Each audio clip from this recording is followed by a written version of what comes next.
floor. I beg leave to move. Amendment proposed, clause 29, page 36, line 13, at the end, insert or other international agreement to which the United Kingdom is a party.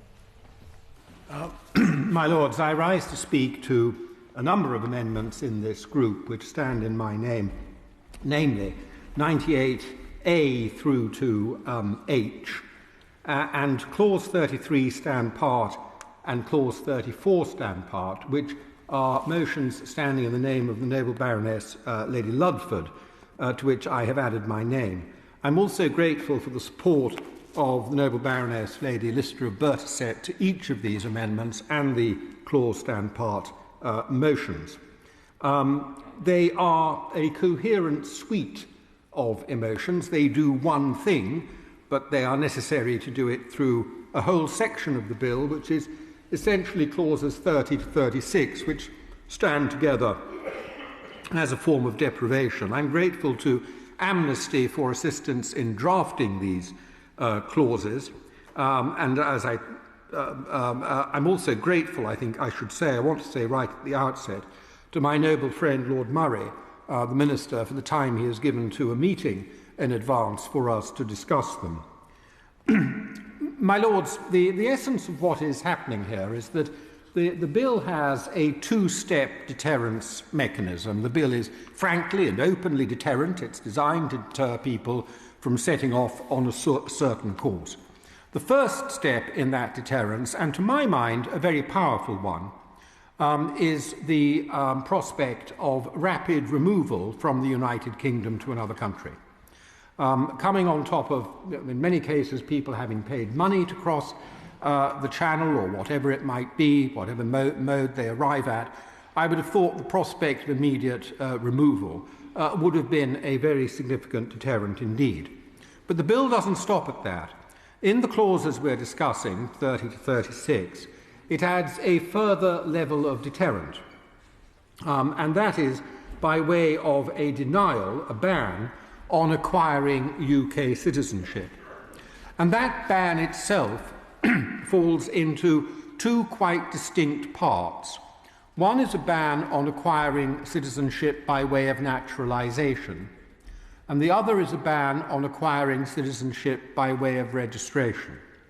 Now, while the noble Baroness Lady Ludford spoke in broad terms about these clauses, equivalent to taking a mallet to them, noble lords will realise that I am getting narrower and narrower, and perhaps I'm more approaching it with a scalpel, because it is not actually the question of naturalisation that concerns me. It is the question of registration. The reason is, first of all, that naturalisation is a concession granted by the state to foreign nationals to allow them to become British.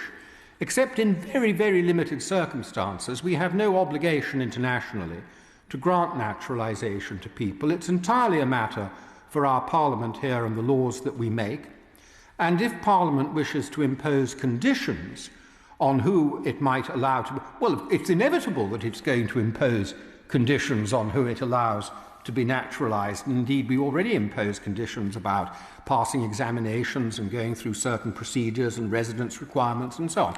So it is inevitable that Parliament can impose conditions on naturalisation, and if Parliament chooses to impose this condition on naturalisation, then whether we like it or not, it can't be objected to. One might object to it politically, but it isn't a great constitutional matter. And noble lords will have noticed that my amendment does nothing to limit the Secretary of State's power, indeed duty, to remove persons from the jurisdiction who qualify under the four criteria set out in Clause 2. So that brings us down very narrowly to the question of registration. Registration is not a concession granted by the state. Registration is a process introduced, I believe, in fact, shortly after the Second World War by the Attlee government to allow people who are already British to register that nationality because it is not patent or obvious on the surface. The laws of citizenship are complex. People fall between the cracks. The history of empire and commonwealth means that there are people who have difficulty sometimes in demonstrating their British nationality, their UK citizenship, because they have been born in other countries. Documents might not necessarily always be available.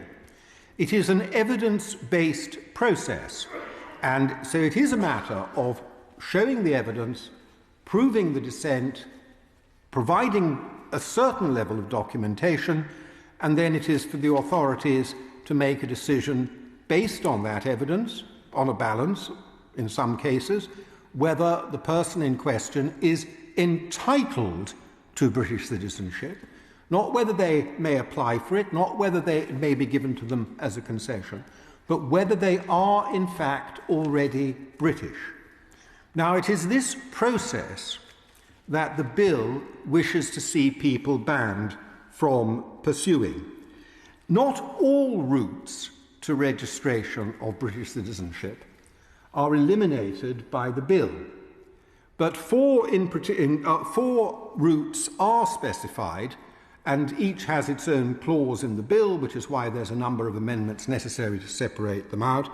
They relate to British citizenship, to British overseas territory citizenship, to British overseas citizenship, and to a very small group, if it exists at all, known as British subjects. Now, the people who fall, it is impossible to say how many people would fall into these categories. But we do know, and it probably isn't a very large number, but we do know that a large number of them, a large percentage of them, are in fact likely to be children. And I'm not going to dwell on that further at the moment, because I know the noble Baroness Lady Lister of Bertaset is going to make some comments in that regard. Now, this raises a paradox and a question of principle. The paradox is that we will have deported from this country people who might at a later stage be able to demonstrate that they had a right of access to this country, but we are depriving them of the ability to demonstrate that they had that right of access, though they may not have known it. Documents and evidence may not have been available. They may not have known it at the time that they were deported, and therefore the Secretary of State would have been wholly excused in not knowing it either. I mean, why would the Secretary of State have known it if they didn't know it? But it is a very odd paradox that it works reflexively, so to speak, but it doesn't allow a correction of that reflexive punishment. The principle is, I think, however, and here I'm going to, I hope I don't anticipate correctly one of the things my noble friend might say. One of the things my noble friend might say is, well, do we really want, as British citizens, people who would behave in such an indecent way as to turn up on Dover Beach in a small boat? Surely they should have applied in the correct and appropriate way. But that goes to the heart of the principle, which is that time and time again we find this Home Office mentality that British citizenship to which one is entitled is actually a reward for good behaviour.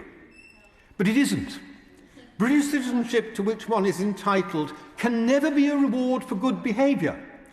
And it is so my argument, my lords, is fairly straightforward. These provisions are, first of all, unnecessary because the deterrent effect of deportation seems to me sufficient. They are not only unnecessary, they are paradoxical in a sort of slightly bizarre way, because they prevent someone from acquiring something which they're entitled to, but which in so acquiring would have nullified the original sin, so to speak. But just as much, I think they cheapen, through their mentality, they cheapen British citizenship. Because if something to which one is entitled is really little better than a sort of a library ticket or a voucher card for sweeties, then what really are we saying about British citizenship? So I do think that really, if the government wanted to accommodate some of the concerns that have been raised in your Lordship's house over the last few days, this would be the perfect item for my noble friend to accommodate, because it would have no detrimental effect on the operation of the bill. It would strengthen notions of British citizenship as something valuable and enduring and an entitlement. And it would, I think, please many noble lords in the House. Amendment 98I on the status